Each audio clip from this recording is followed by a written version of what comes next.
it's time for me to do the show where I tell you what a perfect fantasy basketball draft would look like to me. Now, is it going to actually be perfect? No. But are you perfect? Absolutely. Michael Bolton. Thanks, Josh. It's Michael Bolton here, and it's time for another episode of the Locked On Fantasy Basketball Podcast. Let's get to it. Let's get to it, indeed. You are Locked On Fantasy Basketball, your daily fantasy basketball podcast, part of the Locked On Podcast Network.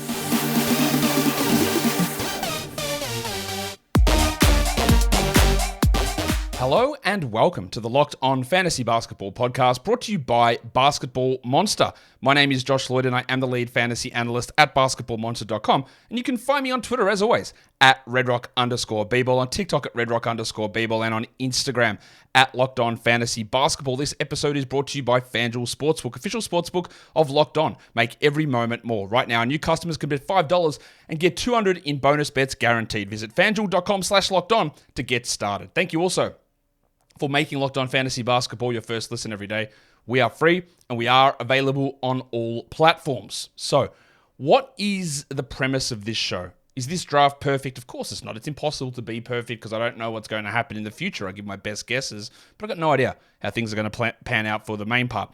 What this is, and usually I like to pick a spot in the middle of the first round and look at where current ADPs are and look at a situation where I go, this would be pretty good. Like, I'd build a very strong team if these things happened. I chose pick 5 for this season, and I used a bit of a sliding ADP scale. So we know that ADP, maybe we don't, and if you don't, welcome to the show. ADP is average draft position. On average, where is this player being taken? I'm using data from Yahoo. ESPNs are all up shit creek. They're all over the place. So we're using Yahoo's. And what I did is use it on a sliding scale. So when we're looking at the first round of a draft, I'm picking at 5, or whatever the ADP is going to be plus or minus 1 of my draft position, because we know that things shift around, right? In rounds 2 to 3, it's plus or minus 2 of the player's ADP. In round 4 to 6, it's plus or minus 3. In round 7 to 9, we're doing plus or minus 4. And then in rounds 10 through 13, I'm doing plus or minus 5. Is it a perfect situation for a perfect team? No, it's an imperfect solution for what hopefully turns out to be close to perfect on the team. But we can't just go, well, this ADP, this guy will be the only person here, because we know there are wide fluctuations, and those fluctuations get bigger as we go through the draft. This is for a standard 9-category league format. And in the end, I think you're going to be pretty... Maybe you won't. Maybe you'll hate it. But I think the team ends up pretty strong overall. We did 13 rounds in this one. The last round, again, you just do whatever the hell you want. And some of these ones, I've got some flyers in some of these picks as well. So we might as well just get straight in and have a look at it. So as I said, I am starting at pick number 1. And at pick number 1, pick number 5 in round number 1. At pick number 5, I am going to take Joel Embiid. And you might say, that's silly, Josh. He's the number 2 player. Yeah, I tend to agree. But his ADP continues to fall. It started at 2. It's down to 4 now on Yahoo, and it's at 5 on ESPN. Meaning, there are going to be plenty of situations where I can get Embiid I've seen Embiid fall to 6. There are plenty of situations where I can get Joel Embiid at pick number 5. I said this is perfect. This would be, man, I would love this situation. Now, in some situations, I actually don't mind taking Shea or Halliburton at number 2. No problem with taking them ahead of Embiid whatsoever. But in terms of me trying to build this out and look at some value that I think might fall, I think getting Embiid at number 5 would turn out to be, as this show is portending to show, perfection. So Embiid starts us off. I'd be very happy with that start. What about in round 2? We're picking at the 8th pick, which is pick number 20 in round 2. And number 20, that's right.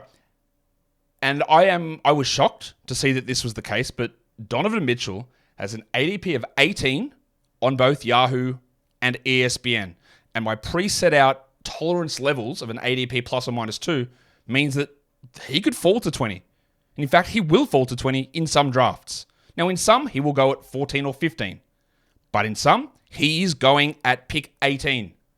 That would be, again, as the premise of the show suggests, the perfect situation, I believe. Mitchell has a level of regression from last season. That is a possibility that maybe that high level of efficiency doesn't quite carry over. But it's also possible that maybe the assists jump up. I've only got him projected at like 4 assists this season. Maybe he gets that to 4.6 or 4.7 or 5. Maybe he's able to even shoot better or score more. It is possible. And that's where the risk for him is probably more if you're jumping up to 13 or 12. Or I've seen some people look at him as a first round guy. I don't see that at all. But falling to the middle to back end of round 2, which is what that ADP there would suggest, I think is bang on. Bang on in terms of the value that we would hope to get out of someone. If we go and hit the round 3 one, now what I was doing is using obviously my projections to see how I view these players. And when I hit this pick number 20 in round 2 and saw the guys available, there was someone that I liked there a little bit more in terms of per game value. And I thought, okay, I'd be interested to get this player. But when I'm looking at ADP data, I didn't need to grab the guy that I have projected as like a top 15 at worst, maybe even top 12 per game player in round 2, because ADP data would suggest that he will be available for me at my next pick, which is pick number 29. And at pick number 29, it's the fun guy, Kawhi Leonard. The risk of taking Kawhi in round 2, and even though the difference between pick 20 and pick 29, which is the difference here, is 9 picks, it's not very much. But the fact that I would wait to get Kawhi in the middle of round 3 means that I was able to then get another strong player in round 2 with Mitchell, reducing the level of risk I have with Kawhi. Now, there is still risk. Is this a season that Kawhi plays 60? I would say there's a possibility of it. I can't guarantee you that. But I do know that he's not entering the season off a torn ACL. He is off a small meniscus injury. There is going to be games that he sits. There's no question about that. But he dominated at the end of last season. He played so many minutes and he looked awesome. And if it works out to even 80% of my expectations at pick 29, he's worth it. And why is he available there? Well, his ADP currently is 27. You see him go into the 30s in many drafts. His ESPN ADP is 40. Again, most of these ones are going to be possible on both sites in terms of their ADP. Some of the ESPN ones have some really whack numbers in areas towards the end where they're like 60 spots difference and they don't make any sense. So it's mainly focusing on the Yahoo ADP data at this point. But it is, if I'm starting off with Embiid, with Don Mitchell, and then with Kawhi, I'd be pretty happy. Now, the other guys I could have gone for instead of like a Don Mitchell, I could have jumped up and grabbed a Jimmy Butler. I would have liked that. I wouldn't have liked an Embiid, Butler, Kawhi combo in a head-to-head league with pronounced risk with all 3 picks. There's less risk with Embiid that you might think. Mitchell doesn't really have that level of risk, and Kawhi does have some. But if you add Butler into that mix, it's just adding too much for me for my first 3 picks. So that's what I talk about a perfect team. Is it the perfect team that gives me the absolute best per game value? Probably not. You know, I would end up taking Zion in round 4 or something like that. But that's the perfect upside if all goes right sort of a squad. And I'm trying to balance statistical scarcity, categorical scarcity, ADP values, inherent risk, and team building when chucking this all together. And that's where we get to where we are at the moment. Today's episode is brought to you by FanDuel Sportsbook. Snap into action this NFL season with FanDuel, America's #1 sportsbook. Right now, new customers get $200 in bonus bets guaranteed. When you place a $5 bet, that's $200 in bonus bets, win or lose. If you've been thinking about joining FanDuel, there's never been a better time to get in on the action. The app is so easy to use. There's a wide range of betting options. It's spreads, it's money lines, it's totals, it's player props. It's all there, and we are doing a show. I do not know the exact date, but let me tell you, I'll get this question. These are the shows that are coming up, and one of them is season win projections and player award predictions, NBA champion predictions for the NBA season. I am just waiting until the final NBA game is done, and then we'll go through all of the FanDuel odds. We'll look at best bets. We'll look at all of that stuff in a show probably dropping Monday. I've got another auction real money draft to drop. I've got another real money snake to drop as well. And some the 240 game. We're going to do the 240 game as well. So that's all coming up. But we're talking FanDuel here because that's where you want to go. So go to FanDuel.com. Use the code LOCKEDON and kick off the NFL season. FanDuel, an official partner of the NFL. And don't forget to gamble responsibly. So we have 3 picks in. Let's recap. Embiid at pick 5, Mitchell pick 20, Kawhi pick 29. That is the beginning of our team. And we are going to go back in round 4 at pick number 44, because apparently this is possible.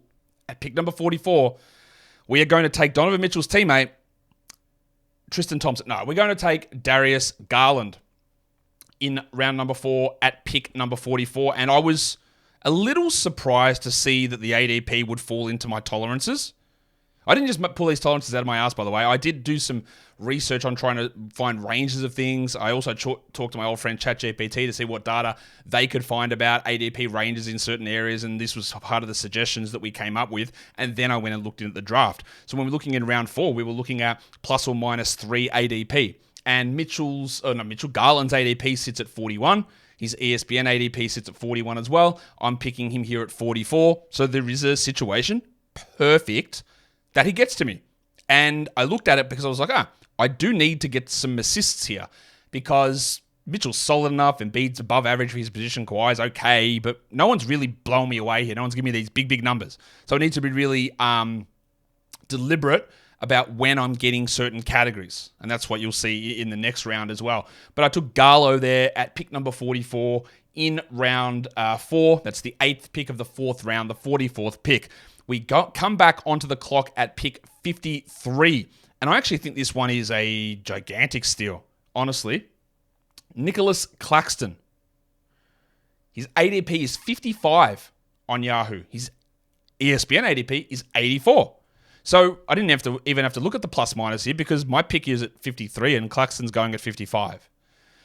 I guess there is, and some of the plus minus from the preseason is a little worrying with him and Simmons on the court, but he is an all-NBA, an all defense level caliber big man who's got a little bit more juice than you might think in passing and dribbling and scoring, who'll block shots, who'll have a high field goal, who'll add to my rebounds, which was struggling at this point as well. He's not as much of a negative in other categories that Walker Kessler is. They're both bad free throw guys, but I think Claxton can score more, but also Claxton's a better passer and a better steals guy, so he doesn't completely destroy me in those areas too. But if you wanted to substitute this for a Walker Kessler, for example, or a Chet Holmgren, who's going higher than this, I wouldn't have a concern with it. But I wanted to make sure I got a big man with some shot blocking, with some field goals, with some rebounds in this area. The way the team is heading is more of a punt threes sort of a build. And that's what we're going to end up looking at with this squad. So Claxton goes there in round 5 at pick number 53. We have to wait a little bit now, 15 picks to go into round 6, up to pick number 68. And this ADP might change over the coming days. But I was very happy to see that Anthony Simons would fit what I wanted. Pick 68, he's got an ADP of 66. On ESPN, he's at 90, which clearly, again, I don't know how you trust a single thing on the ESPN ADPs. They make no sense. 90 for Simons. He could average 27 a game. He could hit 3.5 threes. He could have 5 assists. Now he's probably going to get 0.7 combined steals and blocks and shoot 42 from the field. I hope he gets to the line more. I think it's going to be, again, a really big boost season for Simons. Jordan Poole didn't fit into what I sort of wanted to do in terms of positionality and where I was in the draft. You know I love Poole as one of the big value plays in drafts. But getting a Simons here, and I debated him in hero in this area, works for what I need. A scorer with some threes, with some assists, with a solid boost to my free throw percentage after going with Claxton in the last round, and he fits into my ADP plus minus. In the next round, we're looking at pick number 77. Number 77, which is round 7. I talked about this guy. He was actually the cover photo on my Sleepers video a few weeks ago. I talked about him at length in my updated Sleepers video yesterday for category leagues. So I'm going to back it up again. And in round 7, at pick number 77, I am reluctantly going to get my passport stamped with the Canada stamp. I'm going to hold my nose all the way through the trip. But I'm going to go in and say, Jakob, get the hell out of this place, mate. You're coming onto my team. Jakob Poeltl comes in at round number 7. Pick number 77. You know the way that the draft usually runs, and once you hit round 10, you cannot find a rebound. They disappear. Influencing blocks becomes hard. Field goal percentage, hard as well. Yes, he is a bad free throw player. But my team can absorb this. That's why I got Simons. That's why I got Mitchell. That's why I got Garland. That's why I got Embiid. All these guys help absorb some of that. It's about trying to balance and find what I need. Pirtle, I think Pirtle's actually got upside to beat this even by more, because this is me being like relatively conservative in like 29 minutes a night. What if he plays 32 under Rajakovic? He's significantly better than Boucher and Achua and Koloko. What if they just need him out there more? And sneaky good passer. So I'm big on getting Pirtle at pick number 77. Yeah, pick number 77. His ADP is 82 with an ESPN ADP of 89. So definitely falls into that range that I wanted. Now, just quickly, while I'm here and doing this, these are not the only choices that you can make. Perfect doesn't mean singular.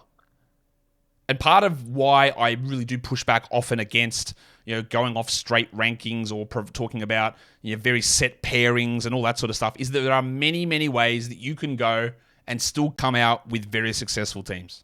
So much of it is to do with availability, the way the draft has gone, the way you want to build your team, and then every decision you make causes ripples to every other one after that. It's very, very rare that you can just pile on mistake after mistake after mistake. You will be able to do something with most picks that you make. It's about trying to make the most sense of it. So while this worked out pretty well for me, doing it this way, looking at how this team was, there are many different ways to get strength in a fantasy basketball squad.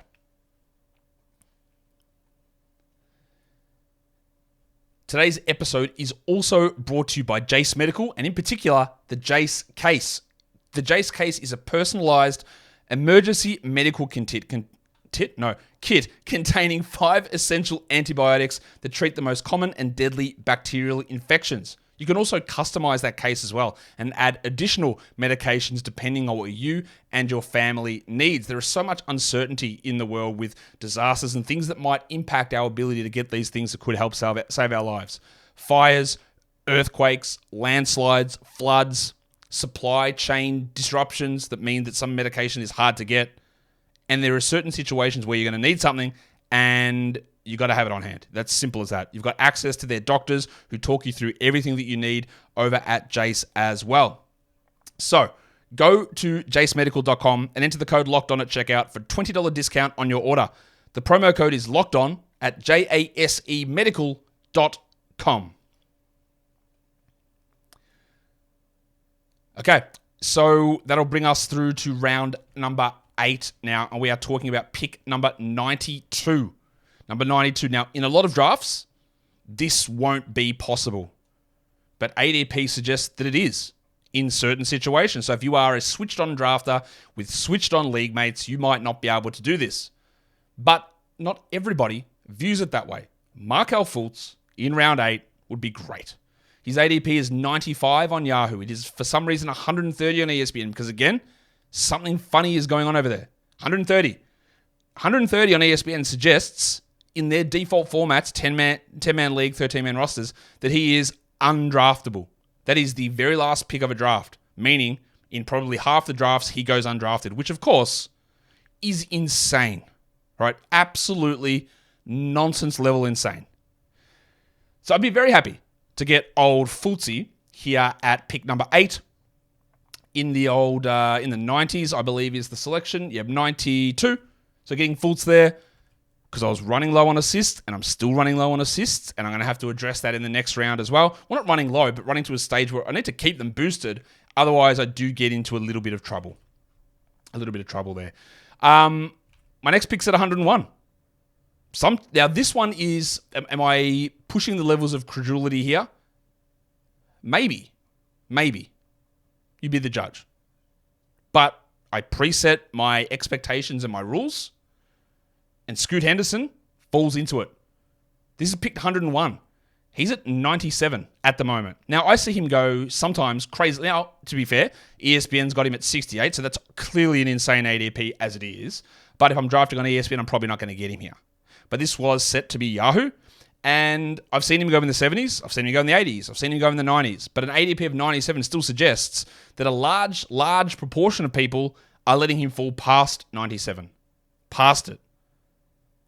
Perfect situation for me if he gets to me here. He may not. But based on the current ADP, apparently he will. I'd love to. Round 10.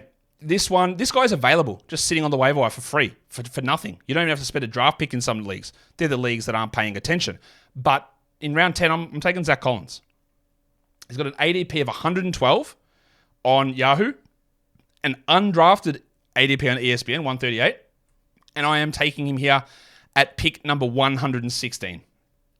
Collins was a top 40 player over the final 2 months of last season. I am not expecting him to do that, but I am expecting him to start and be a solid points and rebounds guy who hits a three, gets some assists, gets some steals, gets some blocks, and is strong in percentages. And that is a bloody good fantasy player, especially getting that guy in round 10. And as you're well aware, I need to get rebounds. I need to make sure I'm getting some rebounds, adding some blocks, adding some percentages. That all is pretty handy as well. And getting Zach Collins in round 10 would be perfection. We're at round 11. Well, in most of the mocks that I do, Asar Thompson goes off the board in round 10 or round 9.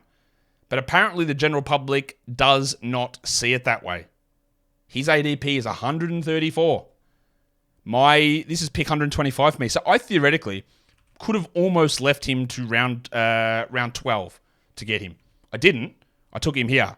Asar Thompson is going to start. He's going to rack up rebounding numbers. He's going to play some powerful. Hey, on the Pistons, by the way, I'm seeing almost every Pistons fan now going, bro, what are we doing with Isaiah Stewart? He cannot be our starter. He needs to go. And I have said this for a long time. He is a backup. The fact that they are trying to shoehorn this bloke into being a starter is ridiculous. Now, I believe that they should, and they will start Stewart. I don't know that it lasts. They should start Boyan at the 4.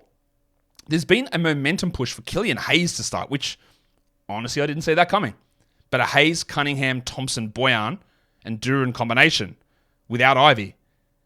Keep an eye on that, because Hayes has looked actually really good in the preseason. After they drafted a guard in Asar Thompson, traded for a guard in Monte Morris, drafted another guard in Marcus Sasser, I didn't think that they would have any faith in Killian Hayes, after they still had Alec Burks on the roster too. But apparently, he's outplaying all of these guys. So keep an eye on Killian, and if he starts, he has assist and steal potential is interesting for him. After I thought, completely mismanaged him once again last season. That all brings us back to Asar, who's going to start, who's going to play pretty strong minutes, who will get, I think, some minutes at power forward, rebounds, assists, steals, and blocks. He scored well yesterday. It's going to be an adventure, but I'm in round 11 now. This is, let's say, minimum 50 spot upside potential. Upside potential. Does he get there? I don't know. He couldn't hit top 50 this season. Top 70, I could see happening. I squint a bit, but I could see it happening. That's pick 125. In round number 12, I'm going to take Kobe White, who has an ADP of 142, with an ESPN ADP of 141. This is the 8th pick in round 12, which is the 140th pick. I routinely see Kobe White go at the end of round 10 or the start of round 11 in the drafts of people who follow me. But I'm nobody. I'm a small chunk of the players that play fantasy basketball, and people haven't caught on yet. Kobe is going to start. I wasn't sure if he was going to start and play like 24 minutes, but I think he's actually going to play 30 now, 31. I think that his ability down the stretch last season was strong, and I think maybe part of the reason that Vooch and DeRozan saw their usage dial back a little bit is because this guy was playing well. And it's been sort of similar to that in the preseason. I'm not going to put all my stock into that, but in round 12, I'm putting all my stock into it. In round 12, yeah. So his ADP going outside the top 140 is silly, but again, that's where he sits. That is where he sits. And then, for my final selection in round 13, I believe this will change, but I also know that he's available on tons of waiver wires too. In round 13, we're taking the starting point guard of the San Antonio Spurs. We're taking Jeremy Sohan. His ADP is 145. I'm picking at 149 here. His ESPN ADP is 140. That's their default number for guys that don't give an ADP to. It's round 13. Sohan is their starting point guard. Doesn't mean he's going to get 7 assists, but he's a strong rebounder. He may not stay as their starting point guard. I know a lot of people are like, well, Trey Jones is going to get that job back. I don't think Trey Jones is all that special, to be honest. They paid Trey Jones like a mid-tier backup point guard. I think they view him as a mid-tier backup point guard. I think that they are not in it to win games necessarily this season, and they want to see, can we work Sohan as this guy? And I think if you think that Jones is getting that job back in the first week of the season, I think you're going to be a little surprised. I'm not saying he won't get it back at some point, but they're not going to pull the pin after 6 games. So does that mean you drop Trey Jones? Well, that would depend on who you're adding in a league. But his value has definitely fallen because of this development. And in the last round, it's very hard to look and say that Jeremy Sohan's value is wrong in that spot. I think it's a pretty solid grab to get him there, and we hope that it works out. He also helps my rebounding numbers. The free throws for him improved significantly last season, and I don't know what's going on my screen there. What just happened? Why does it look like that? Something weird just happened, didn't it? Wowee. All right. Let's bring that back. Absolutely no idea what just happened there, so apologies for that. You might not even see it because I might go in and edit whatever the hell just happened. But yeah, Sohan last round looks pretty good to me. Let's have a look at how the team looks in the end. Joel Embiid, Donovan Mitchell, Kawhi Leonard, Darius Garland, Nick Claxton, Anthony Simons, Jakob Poeltl, Markelle Fultz, Scoot Henderson, Zach Collins, Asar Thompson, Kobe White, and Jeremy Sohan. A nice mix of established players with Leonard, Mitchell, Embiid, a mix of some injury guys, well, really only Leonard, and a little bit of Embiid. Upside players in terms of Asar, Scoot, Kobe, and Sohan are guys in better situations like a Simons to be able to boost their value as well. So some upside hits, some secure hits, some guys being undervalued, and the way that the team ended up being structured gave me a team that was very strong in assists, very strong in steals, quite strong in field goals, free throws, blocks, rebounds, and points. As usual, I'm not a strong turnover team, and my threes were below average. But overall, I was very happy with how that team panned out.